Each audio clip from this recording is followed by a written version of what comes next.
Hello there, this is Frantz Kantor, cartoonist, illustrator, toon talker, fisherman, and I'm here with... And caricaturist. I do caricatures sometimes too. Okay, sometimes and teach. too, yeah, so I'm here with... Jim Bridges, and I'm the president of the Australian Cartoon Museum, and here we are in downtown Docklands, in a closed-down museum. Yeah. Ooh, and it's haunted. Listen, today Yes. I thought, in honour of no particular reason, I thought we'd, because I saw the subject on TV the other night launching her book. And as an Australian author who lives in the UK mostly, I think, her name is Kathy Lette. And what's the name of her book? Do you remember the name? Puberty Yeah, the first Blues. book. But the new book out that's she's flogging on the moment, what's that called? It's called HRT, Husband Replacement Therapy. Right. That's awesome. All right, well, I've just done a little thumbnail sketch. So we're going to talk about the drawing process in a second, you know, and we'll talk about that. So I'm just basically looking at her. I'll show you the photographs that I am basing this on. This is, of course, Kathy. She's very distinctive smile and eyes and expression, very intense eyes, very intense eyes. And, you know, big smile. She's not frightened of smiling. Very outgoing personality. Okay, and, you know, very distinctive. Here she is half of Minogue. This is a picture. I like this because it's a 3/4 view of her, so we can sort of get an idea of structure of her head. So, you know, not to make too fine a point of this, we're looking for landforms, right? So we're looking for mountains. So here's one mountain, which you've guessed, right? Because it's a triangle. Noses are good. Chins are good. Cheeks are good, right? And you can also get an impression of volume. So the general shape that we're looking for this is, I mean, you can basically do any shape you want to. But the things that I'm trying to identify in this sense is sort of like, you know, this sort of plectrum effect, right? So it's a big, wide, round top and pointy down to where the chin would be. And then you just attach the body to that. So big head, small body, what they used to call balloon heads in the olden days. I don't know why. So all of these shapes, the features, the nose, the mouth, the eyes, etc., they form part of a pattern which we call the mask. So it kind of looks like a wrestler's mask, doesn't it? Mexican wrestler's mask. Underlay. Underlay? Yeah, lino. No, underlay, under the carpet. Actually, that's what Mexican carpet layers sing as they work, you know. Underlay, underlay, underlay. Okay, so this is we're looking at a flashlit photograph, but, you know, generally the light's forming over onto this part of the image, this part of the object, and the rest of it is creating like a shadow area. Let me be more specific over here. So it's sort of this sort of effect, right? So the shadows are definitely going in that direction, and we can build in a side light that comes back in the opposite direction to create a three-dimensional effect, which is completely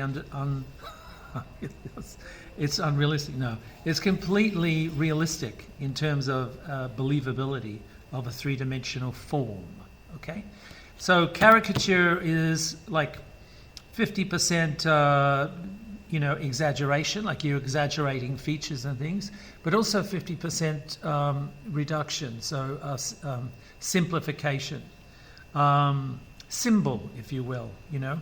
So the idea of turning someone's head into a plectrum is just converting it to a symbol, because a plectrum is easy to draw. Ha-ha. And it kind of conforms to that sort of thing. We read it from birth. We are very, very acutely aware of outlines of things, the eternal shapes of things.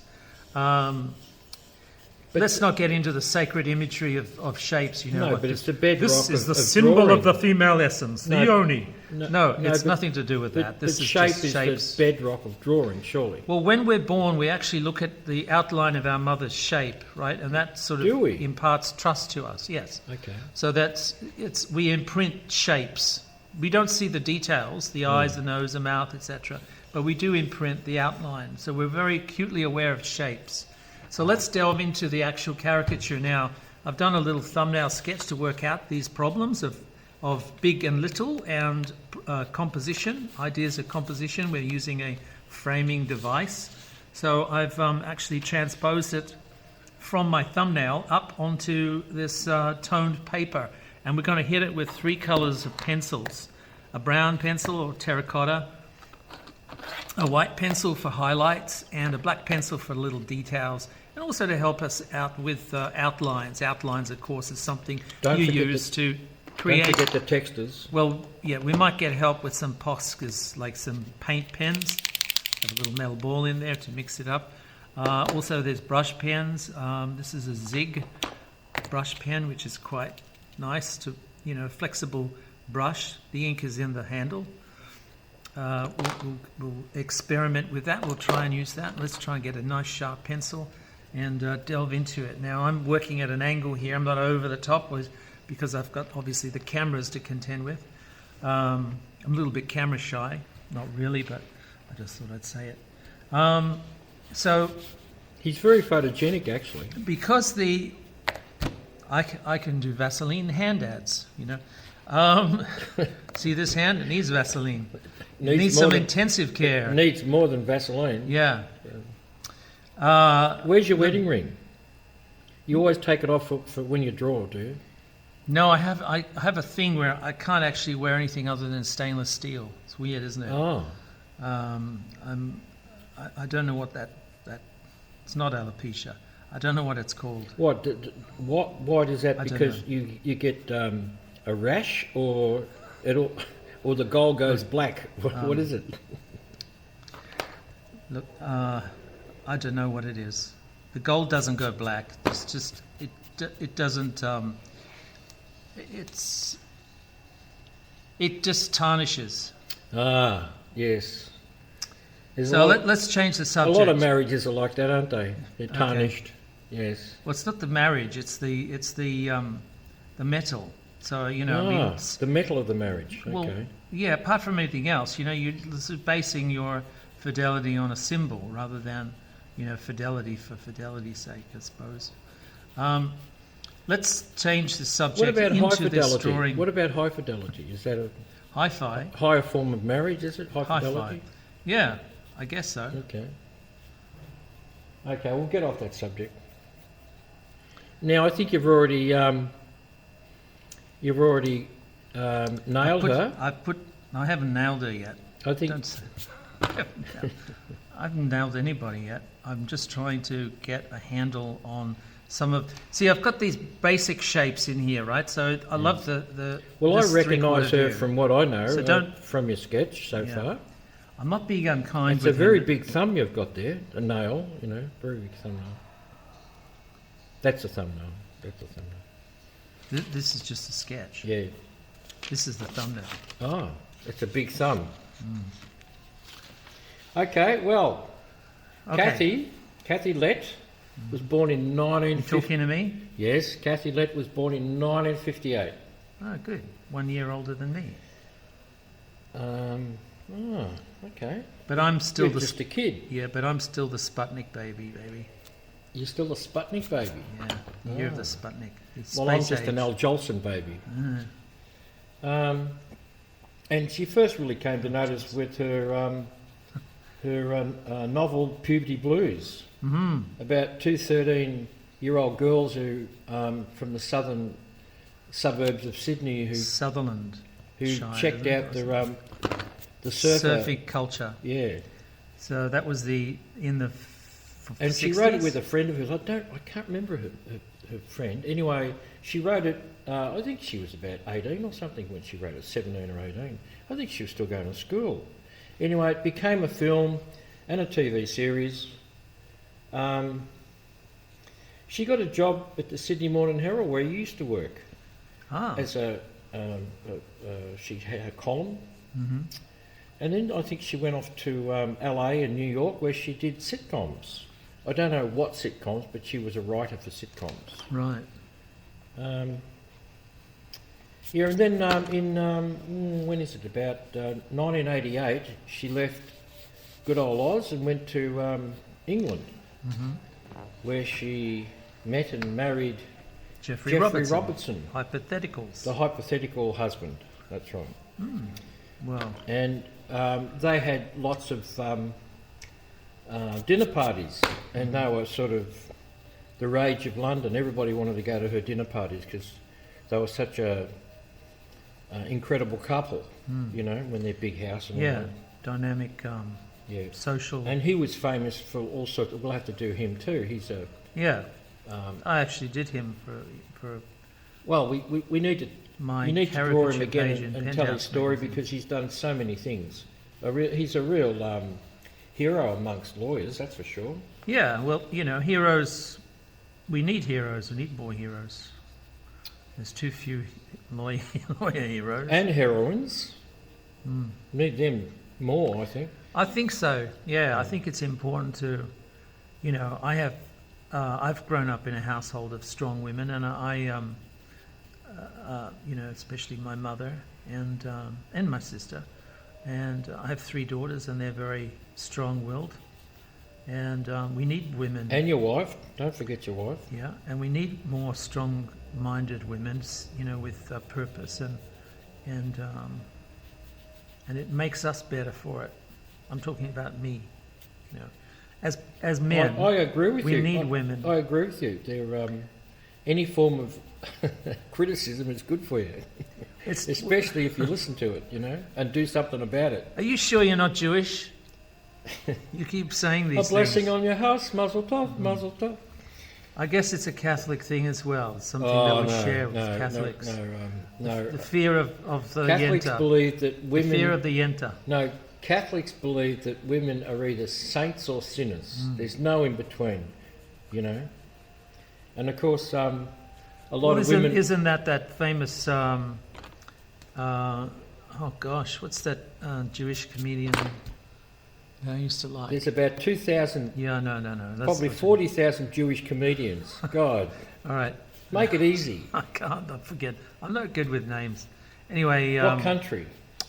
Oh, he plays Krusty's dad in The Simpsons. So that guy. You guys know what The Candyman? Yeah, him. The Candyman, yeah. He's very, very... He's a rabbi. He played a rabbi. Yeah, he's a in this. rabbi. No, what? Oh, for real? Yeah, but I don't know who he is in. I don't know. Jackie Mason. I don't know. Jackie Mason. Is That's it Jackie Mason? Yeah, you Oh, got it. good. There you go. Good for you. King of the one-liners, eh? Yeah.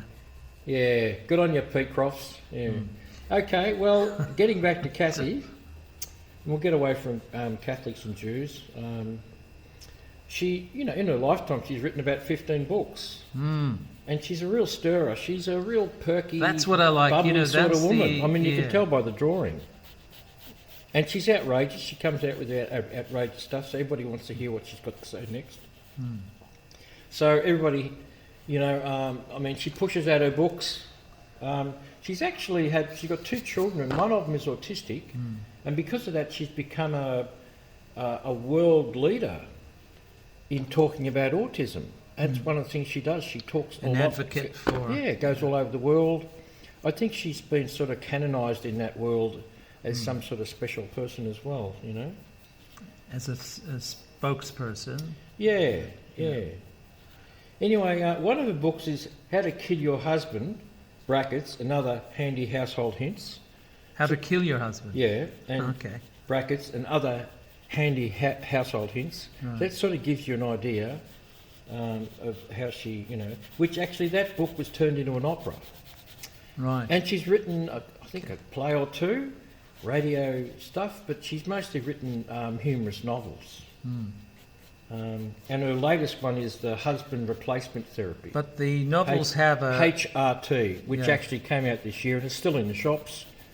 And So it has her distinctive sarcasm and wit and yes, all her books are full social comment. of it. Yeah. And she's Observation like a and funny, humour. I mean, she's a funny feminist is what she is. you know. And she put out a book years ago called Men, a User's Guide, Yeah. which mostly women bought, of course. Men don't need a user's guide, do they? I think maybe they should have. They spend a lot of time reading maps and not finding the place they've got to go to. Yeah. And in 2017, 3 years ago, she had a show called Girls' Night Out, which was a live show, and it toured England. So she's, you know, pretty impressive sort of woman. She's actually separated from Jeffrey a couple of years ago. So I think this is where the husband replacement therapy is coming in.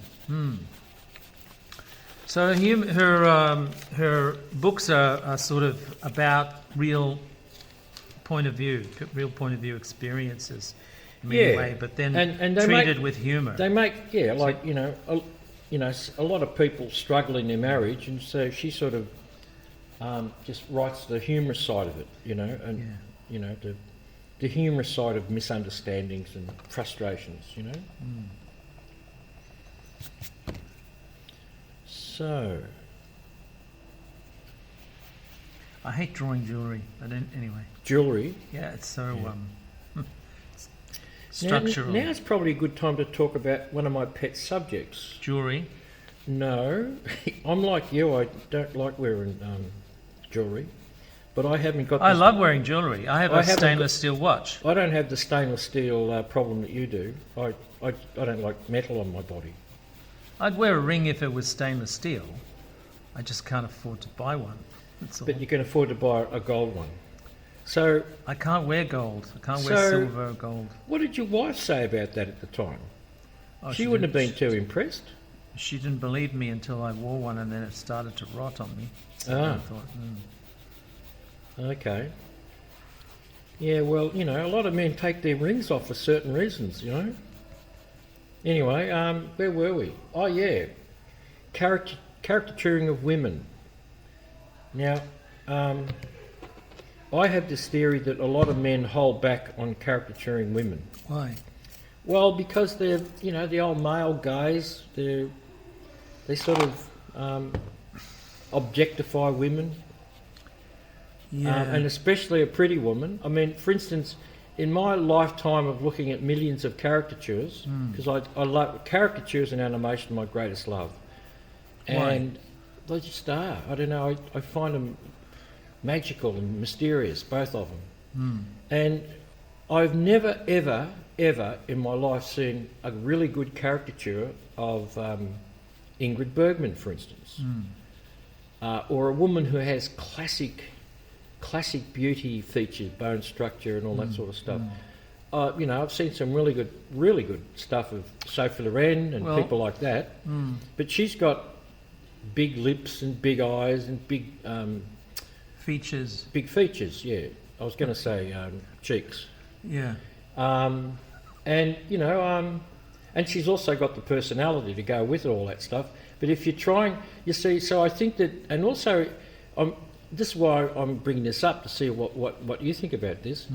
The nature of caricature, and because certain people have classic, almost perfect features which make them really beautiful, you can't mess around with those features, and therefore it's very, very almost impossible. Nothing's impossible, but it's almost impossible to get a really funny caricature of them.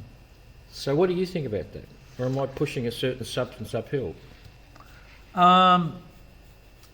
Okay, so I mean, this woman is perky. I have a friend who's this John woman, Shakespeare, who in an interview, I interviewed him for a black and white magazine. Yeah, he works for the Sydney Morning Herald. Yeah, so we both worked for the Sydney Morning Herald. He still works for the Sydney Morning Herald.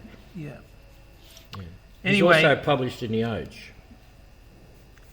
Anyway, so I asked him this question, and he said in the interview that, in a way, the concept of if it's flattering, if they buy the caricature, it's actually, you know, not a good caricature probably, because you need to have the ability to unflatter the subject, to sort of make fun of the subject. and it kind of makes it more challenging, more of an interesting thing, because you're finding shapes and relevances and things and a likeness in a most unlikely placement of the forms. So it's a very fine line to draw somebody who has fairly even features. I probably want to try that. We'll have to fix up the teeth. I'll play dentist and fix a lot her of teeth people up. want their teeth fixed up. Go on. So we'll talk about it. It's all about value. No, it's about value. It's about light and shade and what's appropriate to describe the forms that you're finding there. There's a lot of lines in Kathy from a lot of different purposes, like a lot of different reasons. Some are like... I think she laughs a lot. Yeah, she laughs a lot. Well, there's a lot of... See these lines that come across here? Point down towards the nose from the eye. That's a good indicator of... where she puts her glasses. Well, it's a good indicator of temper, actually, but it's a lot of variety of emotions. There's a lot of variety here. So there's a lot of use of both her mouth and her eyes. She's incredible, insightful intellect, and you can see that sharpness. There's a sort of like the eyes that look like they've been created by a master diamond cutter to create some form of, almost a forensic stare. It's like a really deep, knowledgeable stare. Elementary, my dear Watson. Oh my God, she would make the perfect Sherlock Holmes. I would watch that show if she was Sherlock Holmes, female Sherlock Holmes, and do her wisecracking and like any good Jewish comedian, but find the clues. But with an Australian strain.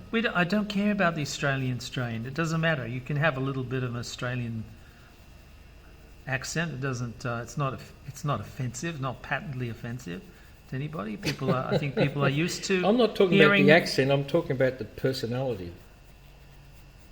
I don't think humour is distinctly Australian. I think she has a way of throwing cats among the pigeons a little bit, trying to upset convention and things like that, which is a good thing. I mean, I don't think that's uniquely Australian. I think there's a lot of pigeons in England. Well, there's a lot of pigeon poop in England, but it's not a nation of poop. It's just a nation of... Okay, so getting back to my question. Enough about Parliament. Getting back to my question. Yes. What was that? Well, you find it. I'm trying to answer your question. I know, but that drawing a woman is especially a pretty woman.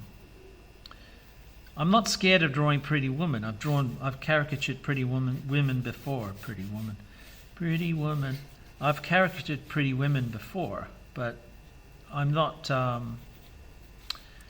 scared about it. I look for opportunities to explain the likeness, explain the features. Yes, you do. I don't look for... I'm not intimidated by evenness or normality, whatever that means. Like the features are very sort of normally positioned and normally proportioned. Look what you made me do. You're blaming me now.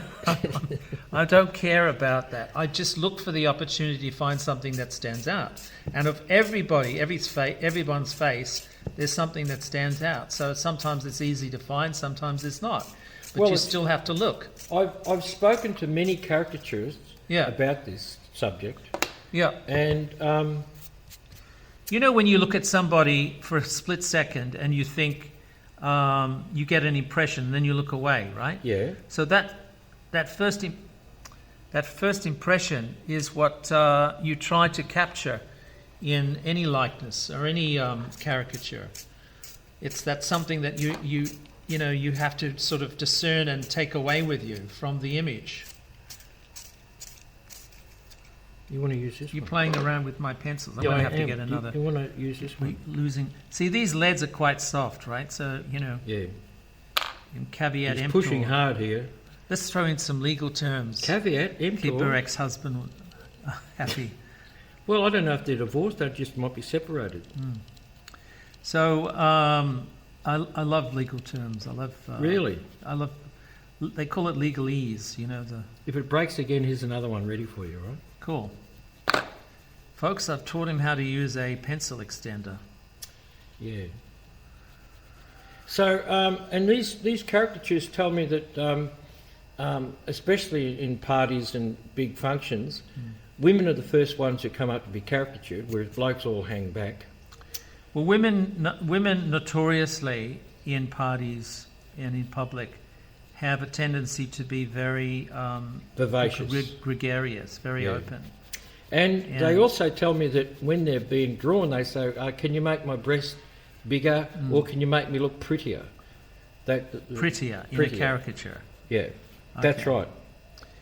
But I'm saying that even if the women didn't say that, I have this thing that men have this male gaze thing that they look at women and they don't really see them as they are. And no, I can't comment on that because all I see is you know what's there. But I'm just saying they have this wall about actually caricaturing women. Yeah, that they don't go as hard as with other people, with blokes. You know what I mean? They don't really. I mean, there's so many cartoonists who do that, but a lot of them don't. They just don't, especially the old guys. And I mean, a lot of the old guys have never caricatured their partners for a start. You know, they've done. You know, Wegg's done probably 50,000 drawings in his lifetime, caricatures, but he's never once drawn his wife. Well, he's drawn her, but not caricature as such. It's a cartoon. But that's a generation, probably. That's a generation, you know. Yeah, I don't know.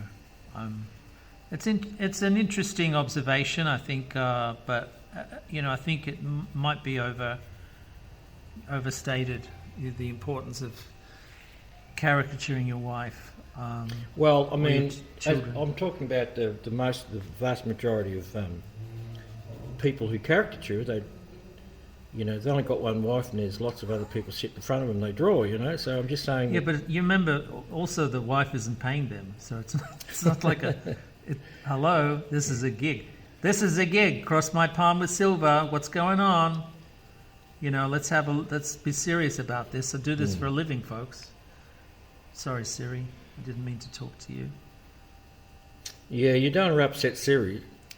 No. Don't even say Siri's name. See, Siri will say, Are you talking to me? Stop. Are you talking to me? Stop laughing. There's nobody else here. You must be talking to me. Stop laughing. This is Siri's.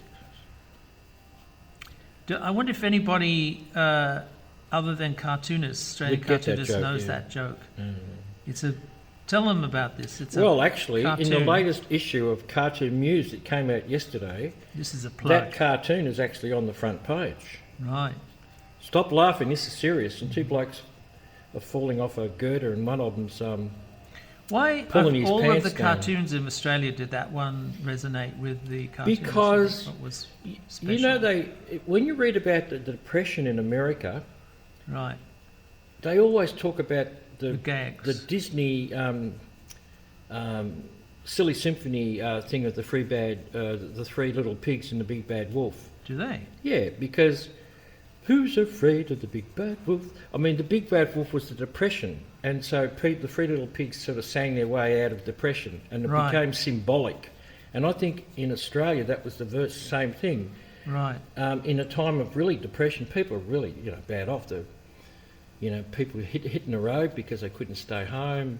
There's no money there, and people living in shacks and terrible times, huge unemployment. That cartoon resonated.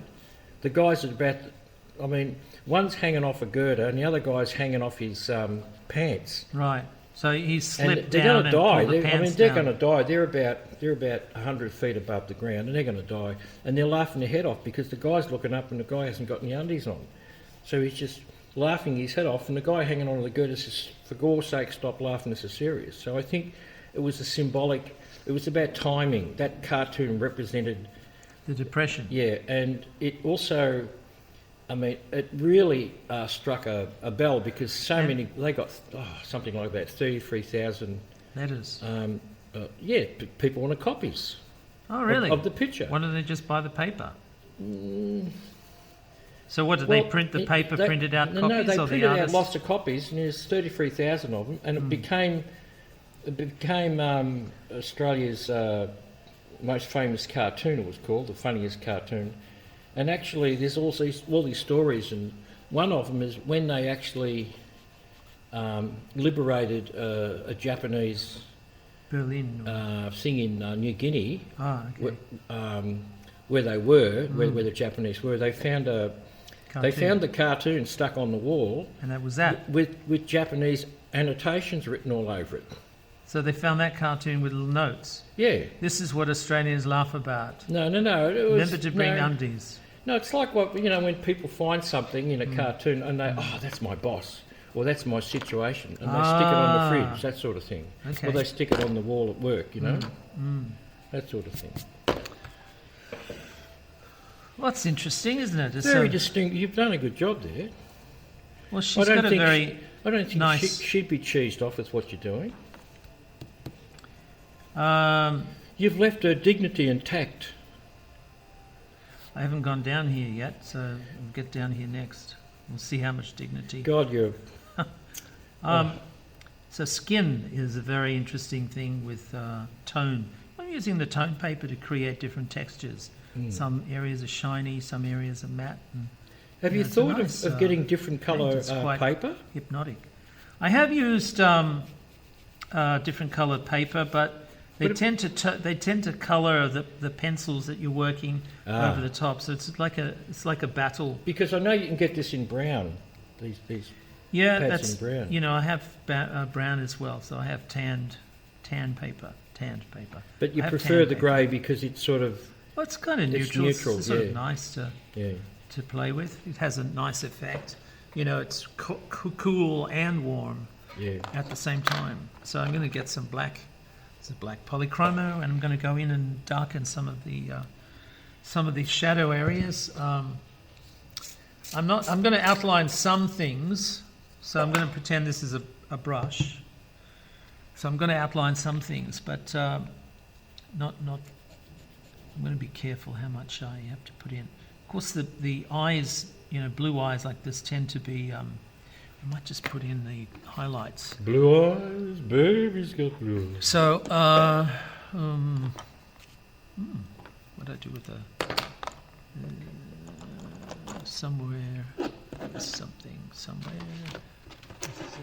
Nope.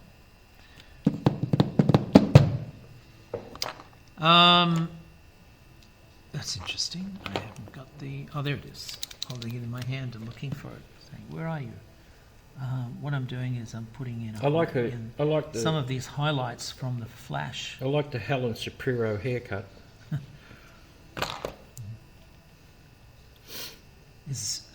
Okay. I don't know what that means, but... You don't know who Helen Shapiro is? No. I know the name, of course, but I don't know. Not responsible. No. Oh, okay, yeah. 60s singer.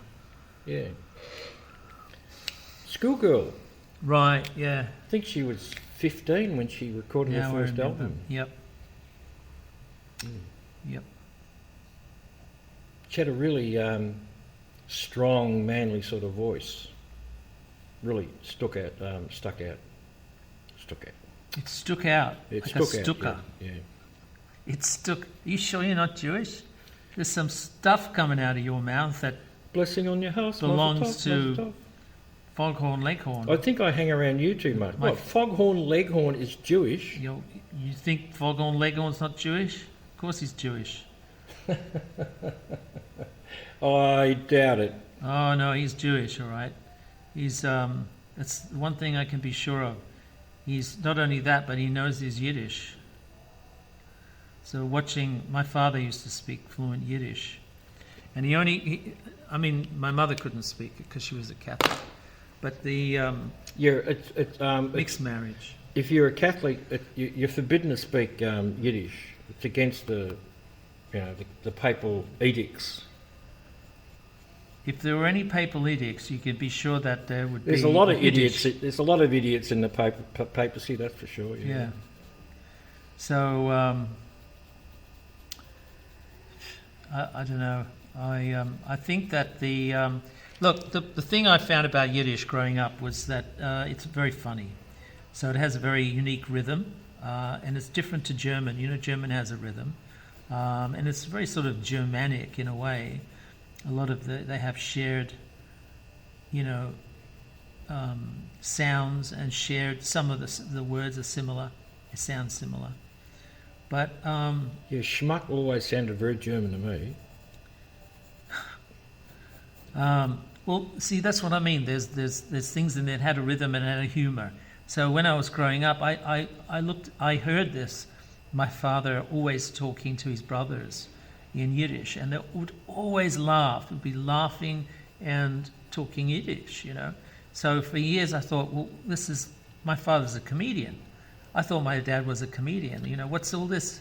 And then I started to hear some Yiddish words in the Bugs Bunny show, particularly from Foghorn Leghorn. You know, like he called the dog a big mouth schnook. The boy don't pay attention. Yeah.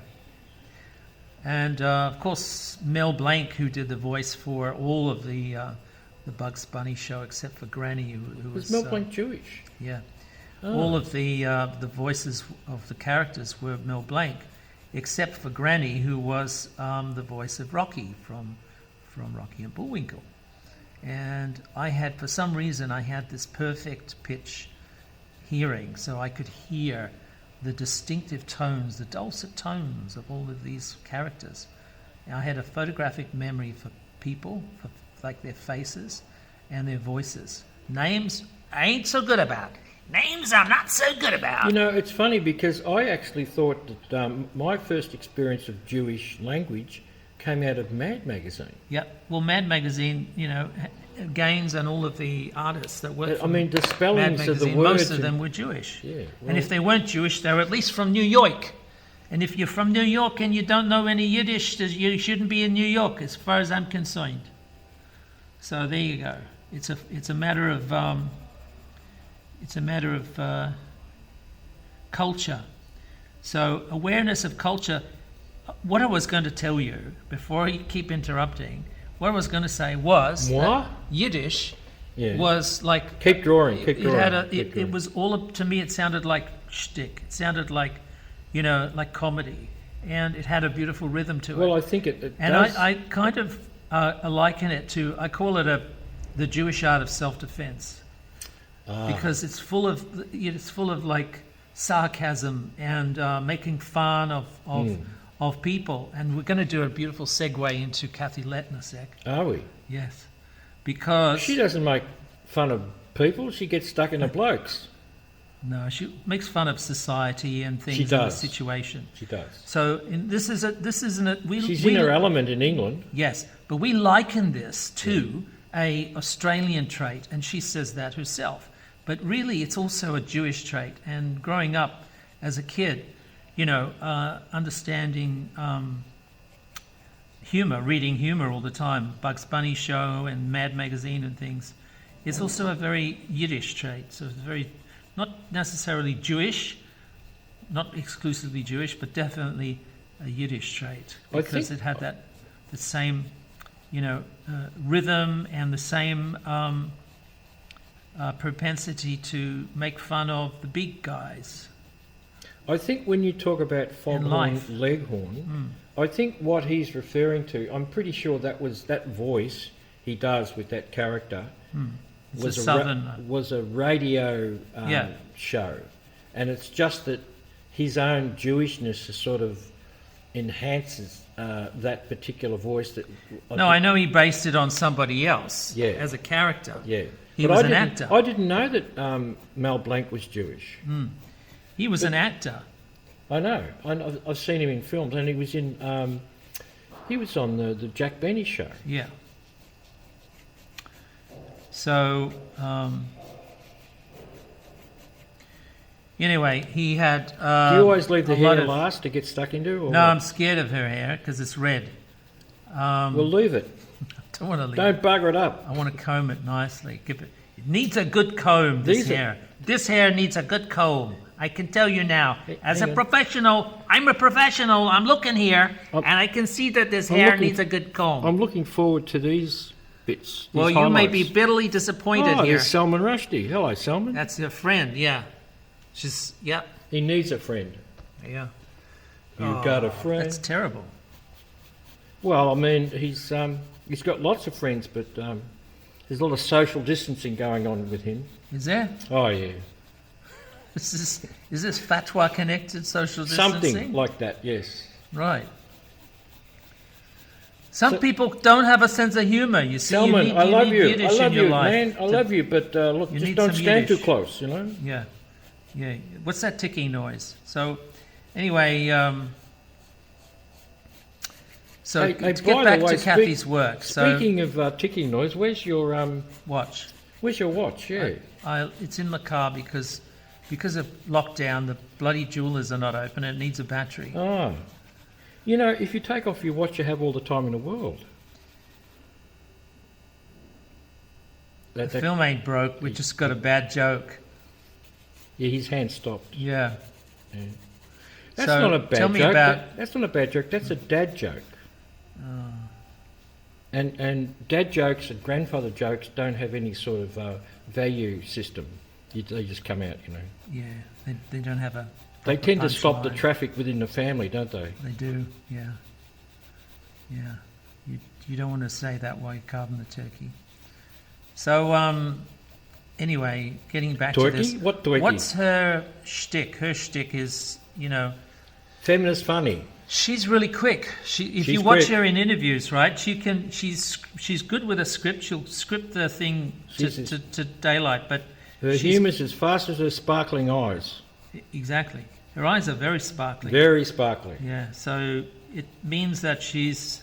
I think she's very attractive, even with lots of teeth and big nose, you know.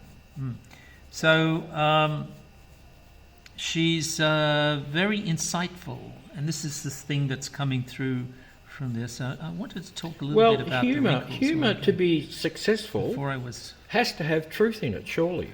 And the higher the amount of truth in it, I think it'd be funnier. There's truth in drawing. There's truth Oh, in, yes. Yes. in drawing. So the truth that I'm trying to get to is some sort of like a tale, like a story Johnny sort Cash of wrote a song faces about that to- subject. about. What is Drawing. truth? Yeah. What is truth? Yeah. Yeah, so, okay, what is truth think in I've made her drawing? a bit Come gummy. on, what is truth in drawing? It's discovering the story and the lines and the geography of the face. The story, yes. There's It a doesn't lot of matter where you relevance. go, it comes down to human beings are Well, wired for stories. We yeah. just are. Well, yeah, and you don't have to be a published author. You're a human being, and all human beings are wired for stories. We are born storytellers as well as story We are. relators and story readers. So it's And a if you very want to get important any thing to sort of remember. message across, especially a complicated message, the only way to do it really is successfully is to do a cartoon of it that simplifies it down to its essence, or tell it in a story. But, you know, a cartoon is a story in itself. And you're telling a story. Tell a story. Tell a story. You keep saying this cartoons have an essence. They break things down to an essence. What do you mean? A Explain. shorthand. Shorthand. Yeah. So like graphic design. Graphic design eliminates the extraneous and gets down to Well, the... does it? Does all graphic design do that? Good graphic design is supposed to do that. It's supposed to Yeah, but eliminate the... I think cartoons came before graphic design. Well, yes, that's true. I think they wanted to make a racket out of cartooning, so they invented graphic design. That's what I reckon. Okay. Those first drawings of the leader of the pack in the cavemen days, someone stuck a stick up a certain person's backside and everybody laughed at it. Everybody knew that who it was because they were getting Who was stuck it? into the leader of the pack. cave. Yeah. Yeah. I think, that's an Australian trait, to make fun of your pain or your, adversity or something. So it's also a Yiddish trait as well. So it's another thing that the Yids and the Aussies share in common. But the Jews have Making been fun through of hell. You couldn't say that about the Australians. They haven't even been through purgatory, the Australians. Yeah, but you don't need to go through hell to experience hell. No, but I'm just saying that obviously you said the word survival before. I think that's where the Jewish humour comes from. But I think it's an Australians, attitude and it's a perspective. So if you have a perspective, so not everybody likes to do caricatures. I like to do caricatures because it's like a perspective. but I think the I actually Australian, find this process very interesting. I think to the me. Australian personality really comes from 80% Irish and 20% British. That's what I think. That's Well, where it maybe comes from. I'm generalising, but I think that The Irish have there had a is rough trot, living next to England. As Paul McCartney once said, give Ireland back to the Irish. Mm-hmm.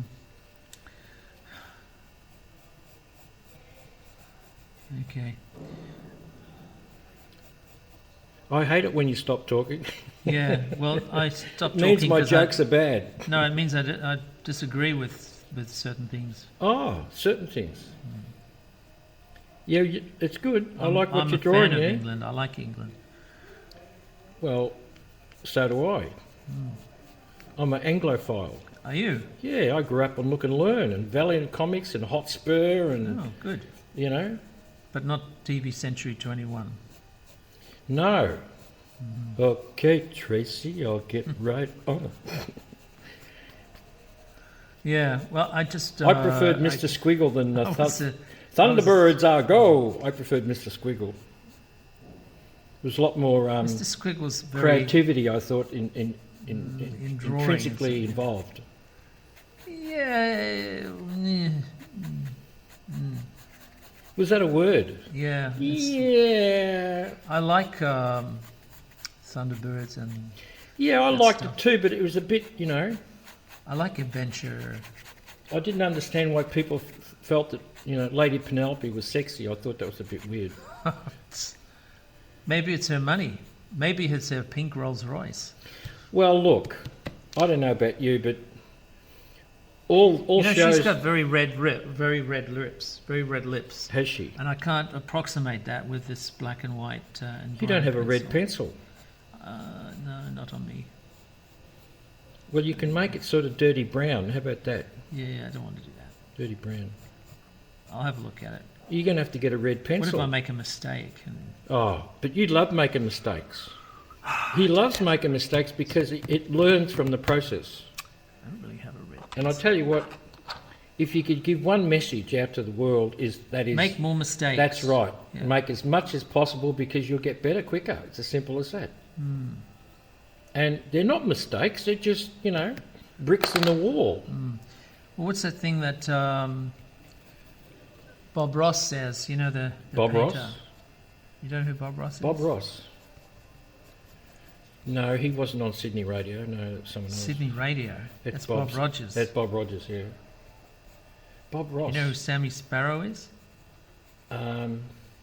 Sammy. Rings a bell. Okay, shh. Everybody from Sydney, shh. Don't tell anyone from Melbourne that we used to have fun when we were kids listening to these people on radio.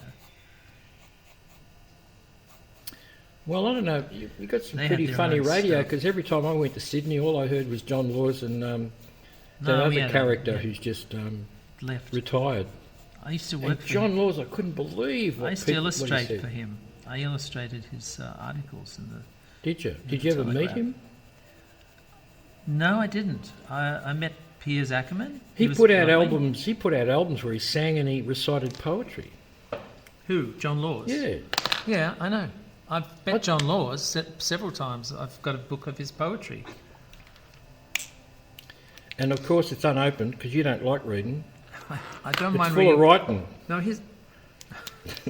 No, his poetry is it's simple reflections. It's nice, sort of simple stuff. Velveteen. What rhymes with velveteen? Velveteen. You're talking about Valvoline. I don't know. Yeah, that's right. Yeah, velveteen. Yeah. Oh. What rhymes with velveteen? Yeah. Palpatine. Emperor Palpatine.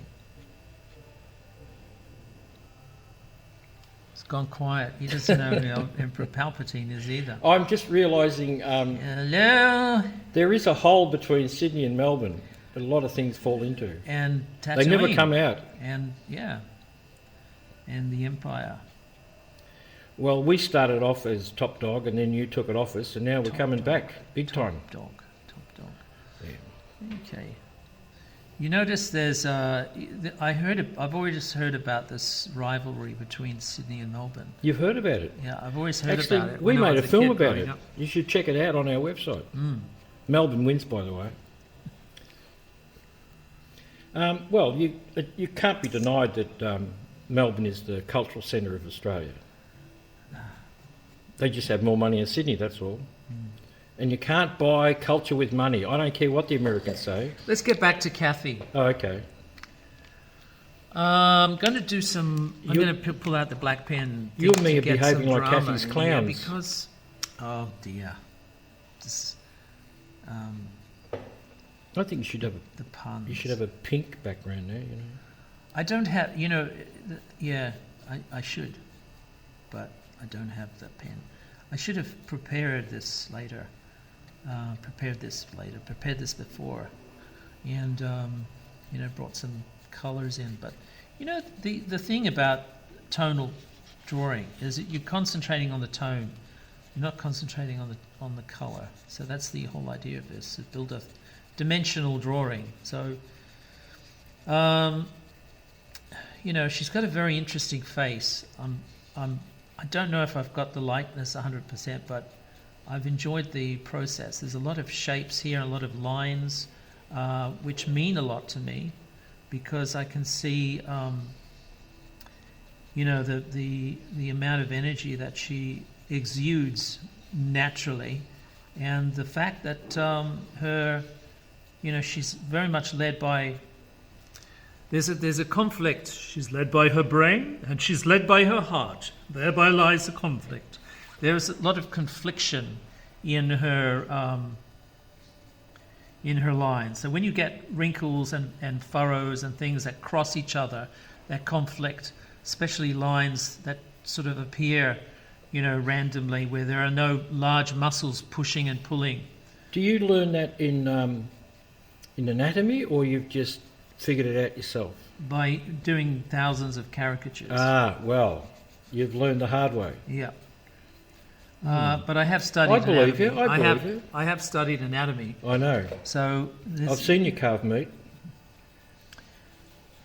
Right. Okay. So I The don't eyes have are words great. for I that. love what you've done with the eyes. I saved a bee today. I saved 3 bees. How's that? I thought that was pretty good going. 3 bees. Yeah, I heard on Reddit. I thought. How do you can save bees? I see all these dead bees or dying bees in docklands and out when I'm walking my dog in the park sometimes, and it disturbs me because it's like There's dying bees in docklands. yeah, there's hundreds. They're just all over the bloody place, and I just found it very disturbing. So how did you save? I thought, what does that how do you mean? save Is a that the end bee? of the world? How do you save a bee? I give it a bit of honey mixed in water, dissolved in water, and they lap it up. And then I come back and they're not there anymore. Oh. So maybe dogs come and eaten them. Don't know. There's a honey-coated bee. Yum. Well, you might have saved it. There is like some people on Reddit were talking about it, and they're saying you should never try to revive a bee because they've been kicked out of their hive because they're full of diseases or something, and that's why they're dying. But I think they're just dying because they don't have water. Because this little bee sucked up that water real fast. Well, I don't know. It might have been a drone. Because drones are only good for one thing. Is that a segue into feminism? No. I'm just. It might have been a drone. I don't know much. I'm impressed with bees, and I tell you what, I think you're on the money when you say that when the bees are dropping, you've got to pay attention. There is something going on. Same with frogs, Yeah. I haven't seen any dropping frogs. Recently I noticed there were hardly any sparrows around. I grew up with sparrows everywhere. But, when you ask the experts, they say, oh, no, it's because of It's the Ides of March. No. It's the doomsayers. Did you told read him it in already, the entrails? the Age of March. Did you read it in the entrails of a No, of it's a goat? because of the now this is not a nationalistic remark, but because of the Aussies. No, the Indian Aussie, minor Aussie, birds. oi, oi, The oi. Indian minor birds are very aggressive and they're taken over. Right. So that's why you don't have the... Ah. So when I was growing up in Sydney, there weren't any ibises, and then all of a sudden, in the 80s, it started to come that's ibises. the same in Melbourne too. What's the deal with the ibises? Well, The garbage it got too pigeons. hot in Egypt. But we didn't get too many... You can't be flying all the way from Egypt. They do. I think like a lot of people, they decide to stay in Australia. It's a nice place, Yeah. And they've got great beaks for going through rubbish bins, I'll tell you that. Have you seen them? They're terrific. They just put it in and push it everywhere and, they find what they're looking for. Well, yeah, I was they just- help out the crows. The crows, the ravens. Oh, the crows are like the to- best. Oh, black crows. Smartest Well, bird in the apparently world. we don't have crows. We have ravens. Ah, and what's Europe the has difference? They're both Corvinus, but I don't know what the... They're both called Venus. yeah, Okay. corvids. So there must be a difference. They have ravens at the Tower of London. Do they? Yeah. And they say that when the ravens disappear from the Tower of London, England will fall. And the swallows go back to Capistrano. And there'll be bluebirds over the White Cliffs of Dover. Where is this going? I don't know. So, Bird, bird, bird, bird, bird, bird. No, Don't that's- you know about the bird? Yeah, everybody knows about the bird. yeah. Popular culture. So Her background that's should good have been stuff. red, actually, not black or pink. It should have been red. Well, it's hard to get a red when you're working with a black and a brown and a white pencil. So Well, you were on just Reddit this morning, weren't you? yes. Actually, I have always thought you're a very funny person. Oh, now you know better. There you go. No, I'm just surprised Say. that, because you've come up with some very funny things in the past. I thought So let me tell you about. Okay, so we're talking about Kathy Lette. So I really like her personality, and when I like her quips. I like the way that she comes up with, you put her on the spot and she's got an answer. So as far as interviews and things are concerned, she's very good value, of course. Yeah. And she's a prolific writer and stuff, and a great Australian personality. And she does make Who lives fun in England? of conventions and social mores and all this sort of stuff. Well, all the best Aussies apparently live in England, don't they? They all end up there. Ooh. I don't know if I'll take that on. It's Because Will bringing the, Dyson was famous in England, but not in his own country. Yeah. what's bringing a little bit of the antipodes to Europe, taking the convicts back home. I think she'd be happy with that. So, Kathy Lette, very interesting writer and personality, Yeah. and social And her latest book, butterfly, whatever. which is called What? Yeah, we're not doing that. HRT, Okay. Husband Replacement Therapy. I think HRT is going to catch on. Very unusual Australian, very cool, very great person to draw. And this is the before with half a Minogue, and this is the after. Half a Minogue. And this is Frantz Kantor. And this is half a Jim Bridges. I'll saying you bye bye, and we'll See catch you you on the flip side. on the flip side. Bye bye.